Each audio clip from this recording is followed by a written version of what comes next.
ఎంతసేపు తులసి తులసి అని తన గురించే బాధపడతావు గాని మీ అమ్మ నాన్న ఇంట్లో వాళ్ళందరి గురించి ఆలోచించవారా? తులసి అందరి గురించి ఆలోచిస్తుంది కదా నాన్న.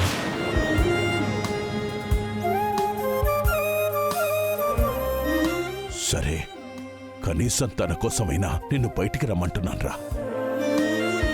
అలాగైనా నా కళ్ళ ముందుంటావు కదా. నేను తప్పు చేయలేదని ఒక్క మాట చెప్పావంటే గంటల్లో బయటకొస్తావురా. బయటికి రావాలని నాకు ఉంది నాన్న, కానీ రాలేను. రే, నువ్వొక్కసారి నా స్థానంలో ఉండి ఆలోచించురా. నువ్వింటా బయట సంతోషంగా తిరగడం చూస్తేనే నా కడుపు నిండిపోయేదిరా. అలాంటిది ఈ కుండల మీద పెంచుకున్న నువ్వు ఇలా జైల్లో బందీ అయితే నా గుండె పిండేసినట్టు అవుతుందిరా. నాన్న,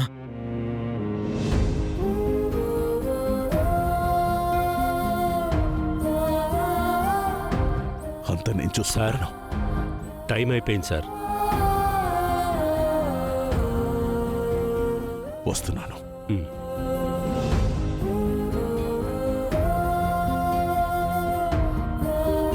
ఒరే సిద్ధు,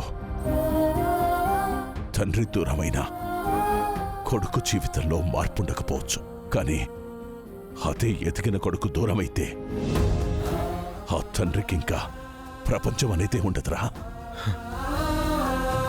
నన్ను క్షమించు నాన్న.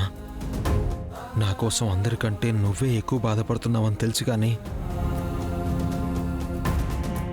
ఇప్పుడు అబద్ధం చెప్పి బయటికొచ్చావని అందరూ సిద్ధు ఒక అబద్ధాల కోరు, నైవంచకుడు, మోసగాడు అంటారు.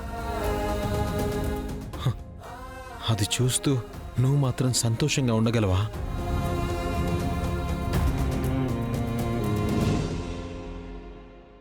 అందుకే నాన్న, ఈ శిక్ష ఏదో అనుభవించి గుండెల్లో భారాన్ని దించేసుకుని దర్జాగా ఇంటికొస్తాను. అప్పటిదాకా అమ్మకి నువ్వే ధైర్యం చెప్పాలి.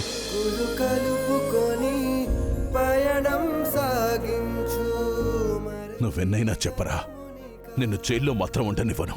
విడిపించుకుంటాను, విడిపించుకుని తీరుతాను. ఓ మనిషిగా ఆలోచించి నీ తప్పొప్పుకొని నీకు నువ్వే శిక్ష వేసుకున్నావు కదరా. కానీ తండ్రిగా నేను మాత్రం నేనిలా చూస్తూ ఊరుకోలేనురా. నా కొడుకును బయటికి తీసుకురావడం కోసం నేను పోరాడతానురా. నిన్ను మాత్రం బయటికి తీసుకురాకుండా నేనుండలేను. తప్పనిసరిగా తీసుకొస్తాను.